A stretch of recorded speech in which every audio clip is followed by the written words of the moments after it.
You know, it's like things we've gone through those I was already. like, We're will not you please uncomfortable. fart in front of me so I know you love me?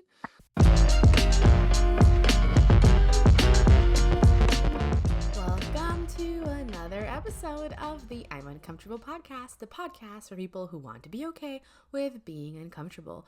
We're your hosts, Vanessa and Melissa. and today we are talking about something to end our season with a bang that's surprisingly making us both uncomfortable. I'm truly shocked that we're both kind of going through this at the same time. So it's gonna be Yeah. fun. Yeah. But Cheers to season 9, by the way. oh my god, right. This is part of my uncomfortable moment. Both my wine glasses are dirty, so cheers. Cheers. Hydration is good.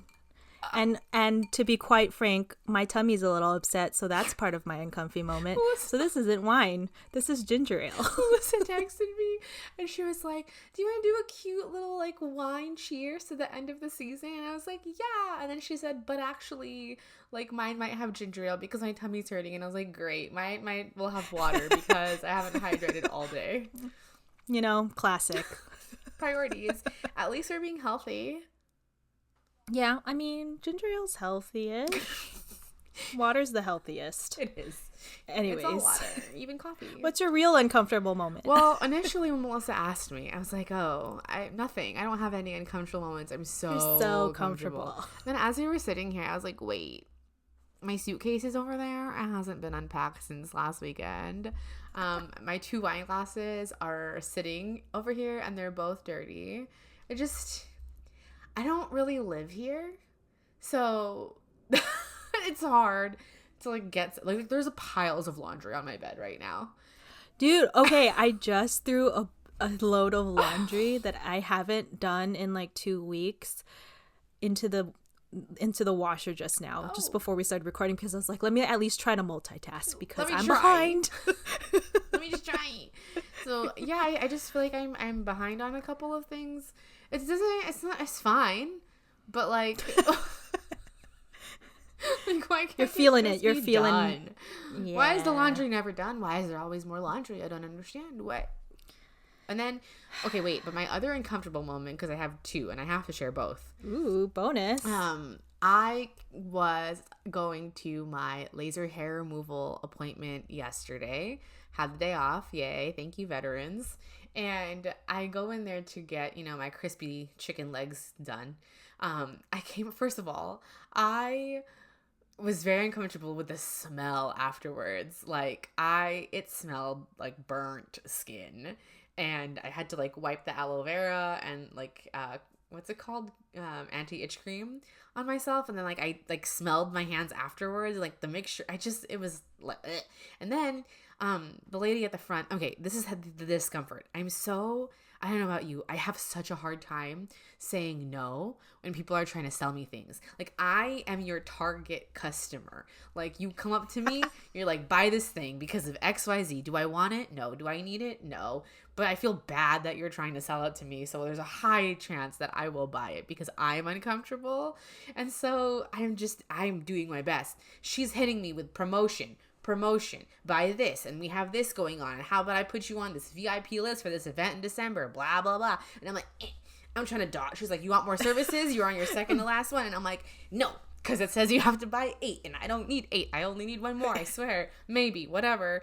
And then she was like, well, have you considered other services? Like, we have Botox and Dysport. And I was like, I mean, I've thought about it. And she's like, well, do you have time right now for a free consultation? And I was like, yeah, because technically I did. Vanessa. So I go to she calls over one of the nurses, and I go over to the back room, and she explains, first of all, she's fabulous. Nur Aesthetics, I think, in Santa Clara. Highly recommend. Very great people, like customer service. But so she takes me into the back and she's trying to explain to me like what Dysport is and like how it's different than Botox and her approach and like looking more natural versus like a frozen look. And I was like, okay. And she was like, well, let's see how much you need. So she like whips out this ruler thing and I'm like, she's like measuring, like, I don't know what and then she was like, okay, raise your like eyebrows. And I'm like, and she's like, okay, hold it. And I'm like, okay. And she's like, okay, make an angry face. And I was like, And then she's like, okay, like squint your eyes. And I was like, and every time she's like, she has this like white chalk crayon thing. She's dot, line, whatever. And then when she's done, she hands me this mirror and I'm looking at my face and there's like dots and lines. And she was like, well, you need like 16 here and then maybe we do 45 here. And I was like, whoa. And at the end, she's like, yeah, so that comes around to like 80 something units of dye sport. And I was like, okay, cool. And we go out to the front and she tells the front desk how many units of dye sport she's recommending. And the girls are like, oh, that's good. We're doing good. Because I guess it wasn't a high number. Yeah. I was like, we're doing good. Like, I don't need it. Right. So then I was like, okay, I was like, you know what, like I'll just wait till the event in December and then, you know, decide if I need it then. And oh my god, I left without buying anything, but that was so uncomfortable for me. You did it. I did. You got out unscathed. I did. And I mean, I have thought about other people have gotten Botox before, so I'm like, well, that could be a thing that I try. So we'll see. Maybe next season I'll have gotten dye sported up, you know? Vanessa's face will be frozen and then she'll be like, hey guys, so I'm Vanessa. I got too many units. You can't tell, but I'm laughing.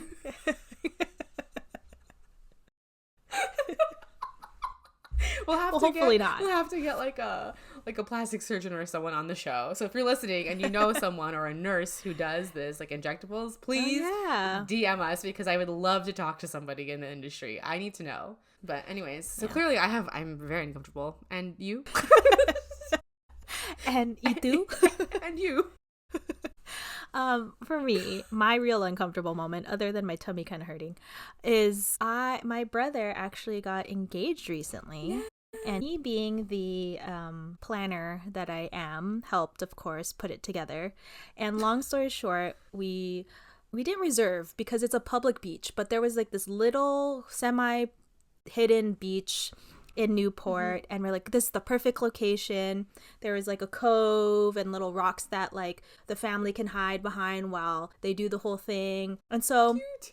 As we were anticipating them coming down the stairs to enter the little beach, I was squished in the corner, peeking out with my little phone on a gimbal to like capture some video. This is giving celebrity paparazzi. I love this for you.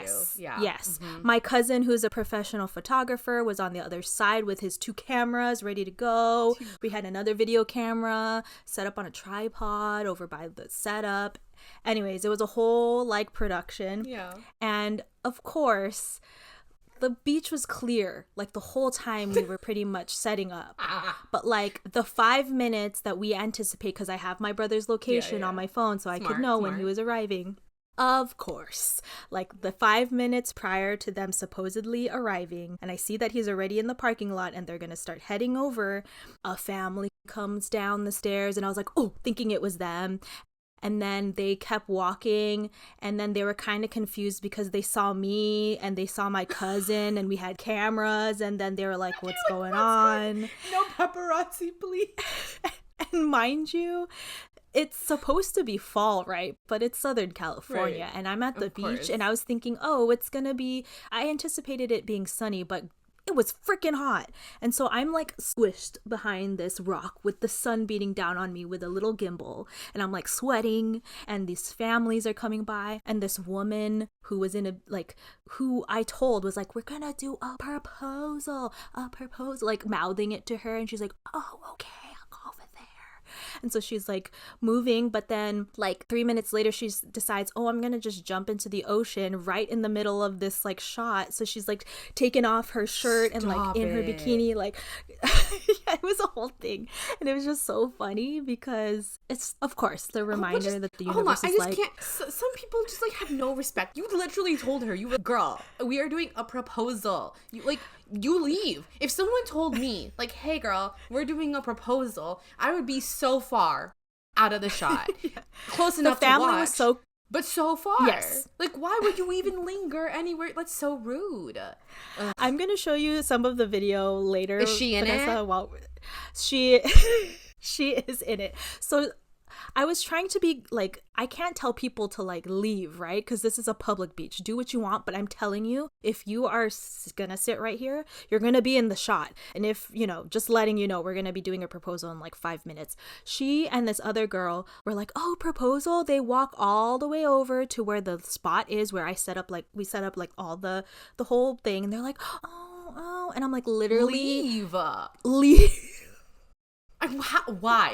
do people do like you see? I saw the setup. You have to put a picture so people can see. Like you need to watch. I'll share a picture. But like, oh my god, it was beautiful. Like if you walked up to it, you'd be like, oh, proposal, like for sure, 100%. Let me walk away. Some people just don't. They're not with it. I don't understand it. No self-awareness. No self-awareness. And she purposely was like, oh, so you don't want me in here, like. Girl. Actually, if you could go ahead and stay, I'm sure that this couple who doesn't know you would love for you to just be right there with them the whole time. While I, the relative, hides in the bush. Yeah. So, all uncomfortable moments, sweating, trying to tell people nicely to like, please leave. It was all uncomfortable, but in the end, it worked out. It was okay. But lesson learned, people really are just not as self-aware as you think they are. Or that you would hope that they would be. No, they really aren't. Okay, well, speaking of proposals and things moving forward, I know that, you know, your brother and his fiance now. Wow. I love that. I know that they've been living together. Mm-hmm. But our topic for the day is moving in with your significant other. So, Melissa. How do we want to start this? I feel like it makes us both uncomfortable. I feel like it's both happening for us. Yes. In terms of like, it's definitely come up for me in conversation multiple times. Yeah. I know that let's start from the beginning, because I know that we had talked initially about it maybe like a couple months ago. Yeah. Like, I think you texted me and was telling me like, this is what's happening.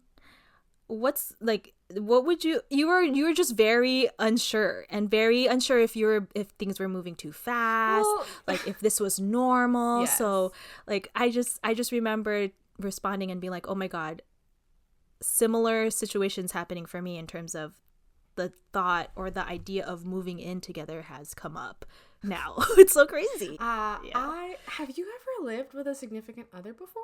I was gonna say, I was trying to think about, because I knew we were going to talk about this today, and I was trying to think about what was making me uncomfortable about the concept of moving in with my significant other. And all I wrote down in my notes was, I'm scared. Here's why. And one of the things that I put, the first thing that I put, you know me and my lists. Dear God, it's me. Like, you remember those books called Chicken Soup for the Teenage Soul or whatever? Those it was very books. Much like, yeah, very Christian Catholic. If anyone my God, knows, you're right. That didn't even occur to me just now. In that line of things, I was just like, yeah, I've never. One of the top things on this list is I've never lived with a partner. Because I know you have. I've never lived with a partner alone, except for COVID, kind of. But like, I didn't live with him. I just was there. Oh, yeah. For a while. Yeah. And because he'd moved away. I don't know. But, okay, there's so many layers that are making me uncomfortable. Like, what's the top 3 things that, like, pop into your mind? Okay. Fair. Space. Because right now, it's like, yeah, I'm here a lot. I spend a lot of my time here. And I know he has the dog and his neighborhood is very like walkable, and I'm part of this step challenge and I'm really trying to win.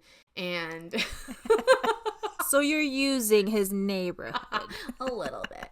And he's comfortable there, and I just got here, so I don't feel that much attachment to this space. So it's like when I just moved. I literally moved in June, and it's November at the time of recording. So the timeline that he brought up to me was end of the year, like beginning of 2025. And I was like, okay. At first, that was a far ways away.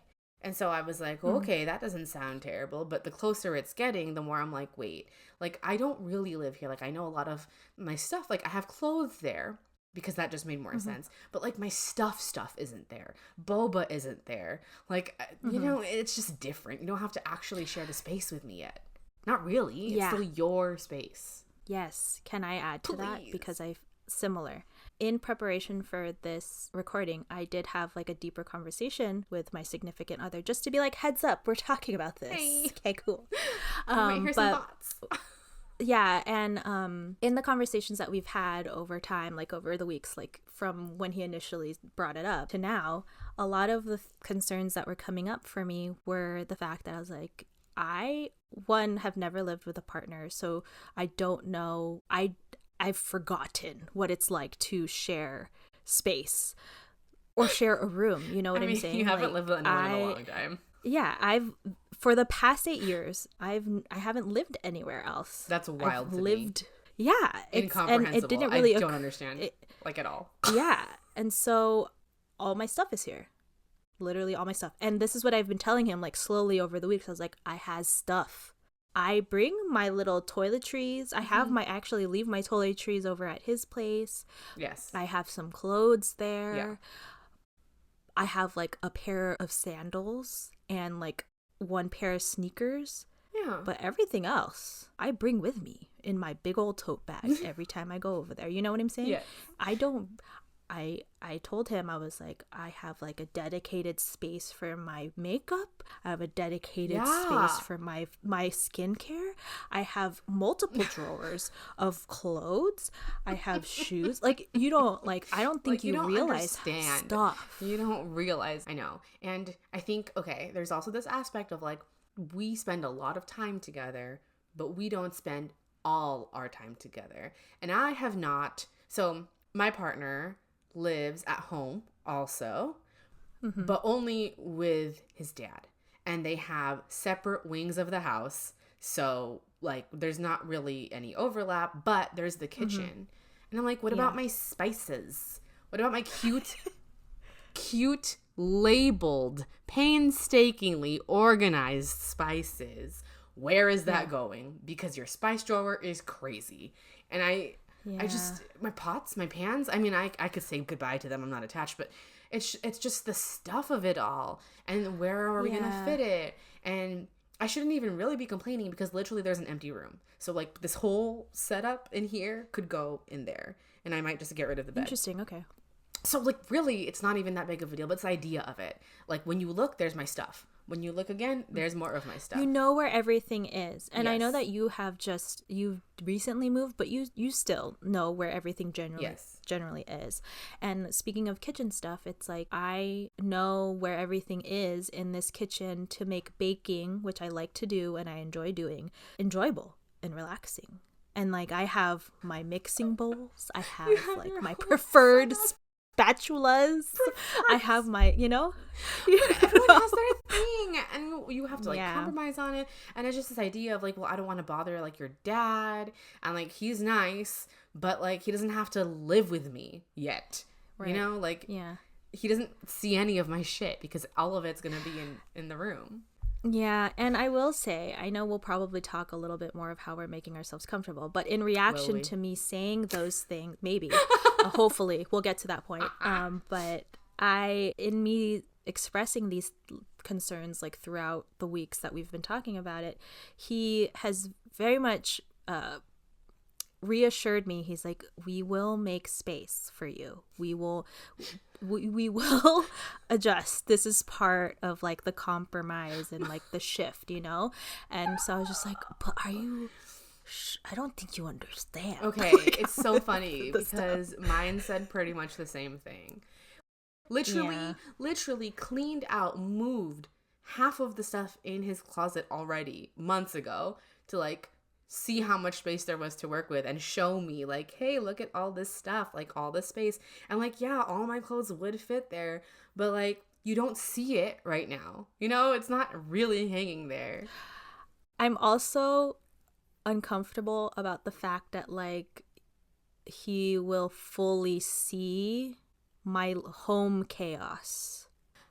You know, Oh. like there's a different chaos that I bring with my tote bag, and then my clothes get kind of like Yes. put into a pile as I Yes. use them. Yes. And recently he's kind of included my laundry, like my clothes into Oh, his I laundry throw so mine that right he in can the reduce. hamper now. Just Yes. thanks, babe. Yeah, but you know, usually it's my tote bag and then my clothes that are next to it that I use. But when I'm at home, there's a lot more piles going on. You know what I mean? Like it's like a whole new. It's like seeing me. He's seen me 100%, but he's gonna see me 125%, 150% with all of my Okay. little piles. Well, I did ask the It's internet. vulnerable. It's very vulnerable. And I did ask the internet. I was like, "Hey, internet, what are some things about moving in together?" Because I was like, "What are things that people are feeling that we're also feeling?" And it was number 1, you'll quickly discover each other's weird habits. I don't know if I want to know. I don't know if I want you to know.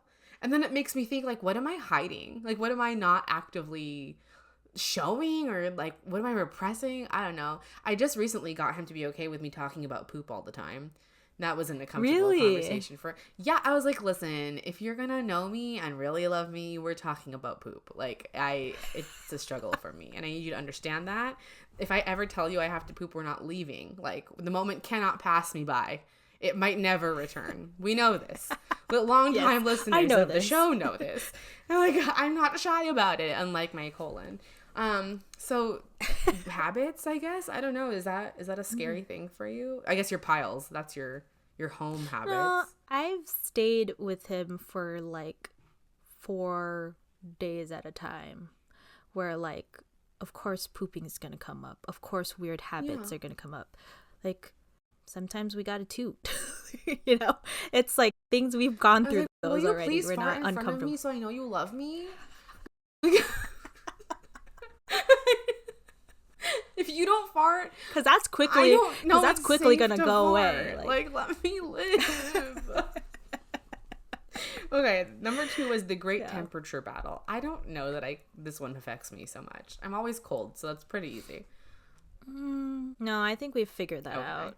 I mean, I am very clear about like whether I'm cold or not, and same with him. Yeah, and luckily he has a heating pad that he lets me use during when I have cramps and periods and things like that. So I use that as my heating pad for when I'm cold, regardless if I'm on my period, you know, or cramping. Same. Sometimes he'll like fill it up and then put it in the bed so that when I get in, my sheets are nice. And you know what? If you're listening and your man does not do this for you, I mean, it's time to talk about it. Like, you're missing out. I'm just saying. It's the thing I never knew I needed in a relationship. It's very nice when I'm like cramping and sad and miserable, and then like I go into the bed and he's like, the heating pads are already like on and activated. I'm like, yes. Okay, the next green one flag, is... the green flag guy. Oh, it's such a green flag. And the next one is you'll have a permanent Netflix buddy. So it's like if you want to watch a show by yourself, unless it's a show that they don't want to watch, then you gotta wait for them. And I know Mel and Norman do this all the time where they'll like wait for the other person. So it's like, wait, I can't watch it yet because they're waiting for me to watch it with them. And I'm like, fair. That's funny. All valid. Support that 100%. Healthy relationship. Okay. Yeah. I mean, I feel like I do that already. Yeah. There's not a lot of stuff I watch anyways. I actually have a really hard time finding like TV shows too. But I think, overall... So here's the thing. In my first serious relationship, when I had first moved in, even though we had roommates, whatever, it solved a problem because I was feeling very like anxiously attached. And to be fair to me, this was right after college. You know, like life was confusing. I was working my first adult job and it was really hard and stressful. And I didn't have my friends down the street anymore. And he lived like now that I think about it and I know the context of the Bay more, now to me driving that 30 minutes doesn't seem like such a big deal. But like back at that time, it was like traffic and terrible. Still and I had fairly work to do. And I didn't know what I was doing. And so it was hard for me to split the days or to do weekdays or weekends or whatever. And so moving in actually solved a lot of the fighting because no longer did we have to worry about when we would spend time with each other. Like who was, because we were always spending time with each other because we lived together. Yeah. But now that I'm older and at least a little bit more mature, I value space, and I am very much more both cognizant and respectful of him potentially needing space. So I'm like trying to remind myself that like he's a big boy, he can ask for space if he needs it, and it'll be fine. I'm just like, oh my gosh, it's just a worry that I have now of like making sure I don't get annoying, you know? I don't know. Or vice versa. Right. You know, can also like annoy you need me. your space too. Yeah. Let's not just put it on you as if you're going to be the only one. I know. It's just, I think it's because I'm the one going there. Also, I haven't told my roommate yet, so I probably have to have that conversation soon. But I also don't have a date yet, so. Right. So just on the note of you talking about the need for space, that is a big thing that me and my partner have identified from the get-go, is that we value independent time, independent space, and, you know, pursuing in like our own hobbies on our own, like, you know, like having separate things that we don't do together. And that's something that I've valued in our relationship. Yeah. And he was the one that brought up even the concept of, he brought up the topic of moving in together. Yeah. Well, I guess I like jokingly mentioned it because I had been cleaning up and I was like, oh, eventually in the future, because we talk about our future together like often, but like I joked one time a couple months ago, I don't even know what the timeline is at this point, but like I was like, oh, when we eventually move in together, you're gonna have to give me an intervention about these shoes. And he's just like, ha ha ha. But on that note, when did you want to move in together? And I was just like, whoa.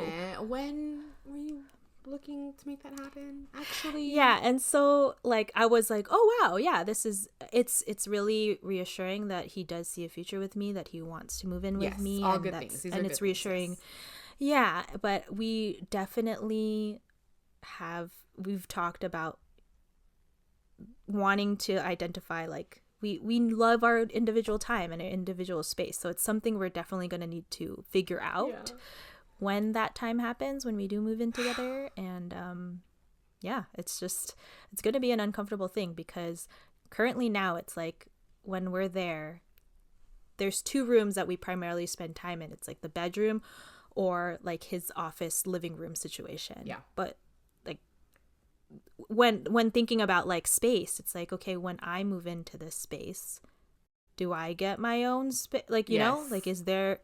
And that's when he would tell me and reassure me, like, we would make that space. Hold on, though. I don't think we can minimize the space thing, because I know that there are couples who are together, like long-term, like married, whatever, and they have individual spaces, whether that's like a den downstairs or like a she shed or like an office. I think like some people even sleep in separate bedrooms as they get older. But it does preserve, I think, some of the privacy or you're not so on top of each other. And I think that can really erode. And I know not everyone's in the position. Like, I'm very grateful that there is a spare room in that house that all of this is going to go into. That's going to be Boba's room, my office, whatever. But I know that even when I was moving in with my, first long-term relationship, like, I didn't have that luxury then. We had to live with roommates. And so I think space actually is a really big deal. And if you can afford to carve out some type of separation of space that you can just exist for yourself, that probably is going to prolong the longevity of your relationship, the happiness. I don't know. Yeah. And I know for sure for us, because we haven't really decided like when exactly, but I know that if it were to be within a year, he would still be living at the house that he's in right now, and he does have a housemate. So that was another concern of mine, where it's like, I wouldn't mind living here, but I want to make sure your housemate is okay with it too.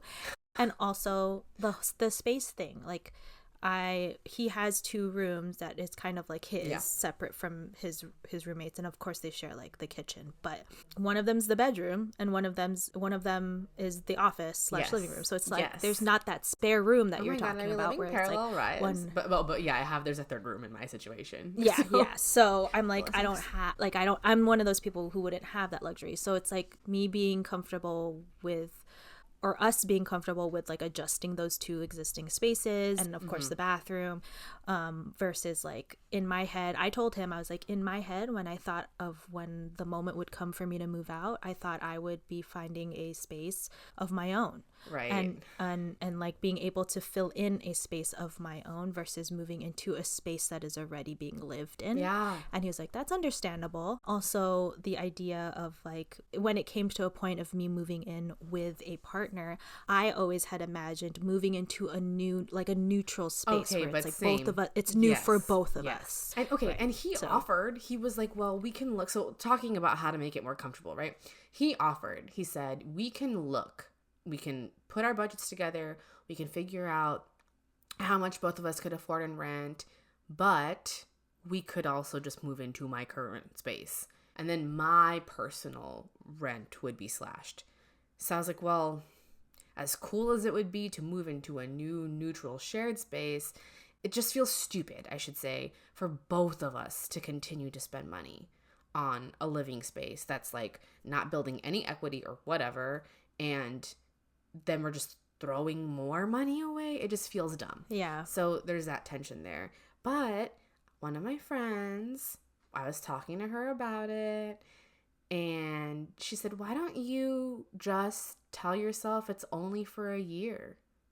And at the end of the year, she was like, first of all, we think a year is really long, but actually it's not that long. And honestly, yeah, she's right. Because if I think of even like where we started off, and to now, like, I'm like, oh my God, wait, like this year actually, it wasn't that long. And she's like, you can survive anything for a year, which fair. So I told myself, I'm just going to try it for a year. And if it really is too uncomfortable, we can revisit it. And I told him that too. Yeah. Like, we can revisit it and see how it works out, and we'll go from there. And then that made me feel a lot better. It doesn't have to be forever. Nice. In my mind, I was like, this is it. I'm going to die here. Like, always. That's true. I like that. Yeah. So, you know, just try it, see how it works, take notes, journal about it. Yeah. Journal about it. Always, you know, we always are proponent for journaling. For me, in terms of being more comfortable with it, I know I mentioned it earlier, but my partner has been very clear about like reminding me that there's no pressure. Like, yes. Let me read. I'm sure he'll be okay with me reading this. Yes, we love a direct quote. Because I was kind of having a mentee bee about Obviously. it. As one does. You know, as one does, because I was just like thinking of all the things that we were just talking about, like how uncomfortable all those things are, and how, you know, it's not that I don't want this. It's just that there's a lot of, I am a planner. I like to have logistics and as much as like logistics and some planning, and as much as like his reassuring, like, it's okay, we'll figure it out, like when we get to that point, we'll cross that bridge when we get there. But I'm like, no, but I need to know where my skincare is gonna go. You know what I mean? Like those are like the like little thoughts that keep hammering in the back of my head, and you know, that added up to me being like, oh my God, like what's going, you know, like I don't want to come off as if it's not something that I want, because it is. And I love that it is something that he wants as well, and that he feels he's ready for. But I was telling him all of these like insecurities and like uncomfortable feelings that I've been experiencing, and then he goes, there's you know, there's no set time to this, there's no pressure, like we can, he says directly, I'm quoting, it's like, time is moving at the perfect rate with you. We don't need to like rush into things if you don't feel like you're absolutely ready. Short flex.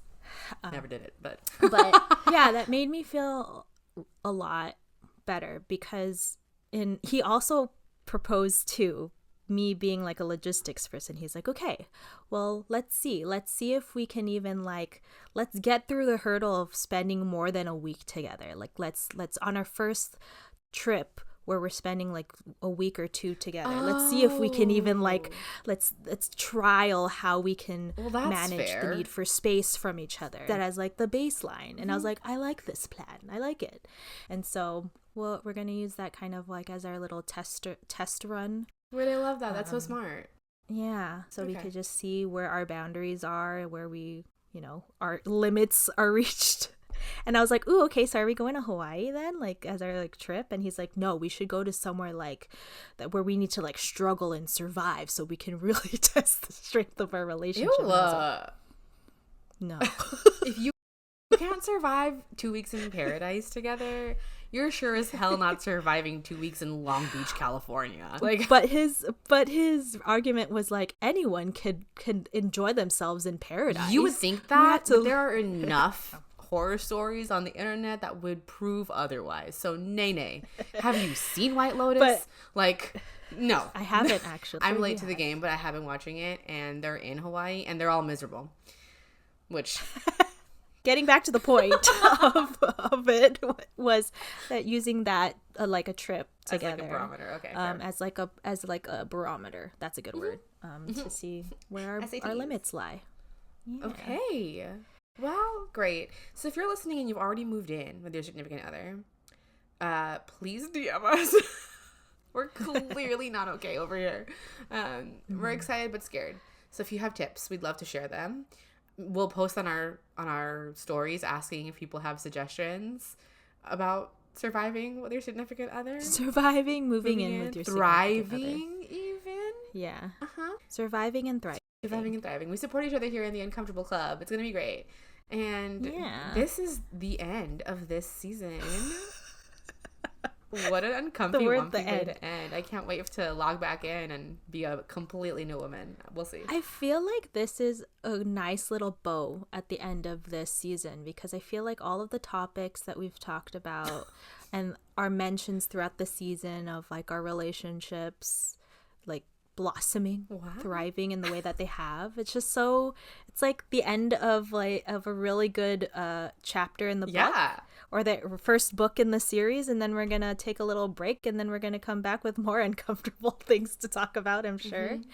But I just want to say thank you, everyone, for listening this season, to all of our amazing guests. Yes, so many. This season. We've learned so much. Pat ourselves on the back, guys. I say guys, but me, Vanessa, and Ashley, shout out to our intern Ashley for helping us have so many great guests this season. Liz, and we're looking forward. Sound engineer Chris. Yes, the whole team. The whole team, couldn't have done it without you guys, honestly. But I just want to say thank you all for listening and participating in this season 9 of the I'm Uncomfortable podcast. If you aren't already, follow us on Instagram. We're going to be posting here and there through the break. There are some special things coming up on our Instagram that we're going to be posting soon, so keep an eye on that. Yeah, TikTok at I'm Uncomfortable Podcast as well. You can watch back the season 9 playlist on YouTube, I'm Uncomfortable Podcast, where we have all of the video versions of our podcast episodes. And also join our Facebook group where we post some polls, post our episodes a day early. You can get into the little community, the I'm Uncomfortable Club community there. So thank you again for watching, listening to season 9.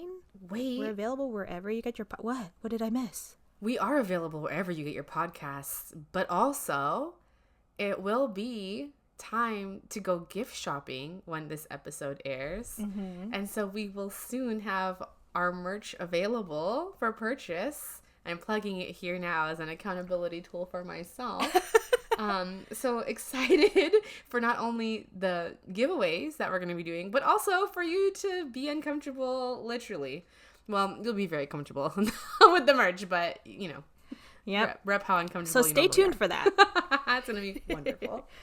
I usually say that we release new episodes every week, but for the time being, this is a end to season 9. We're going to take a little break.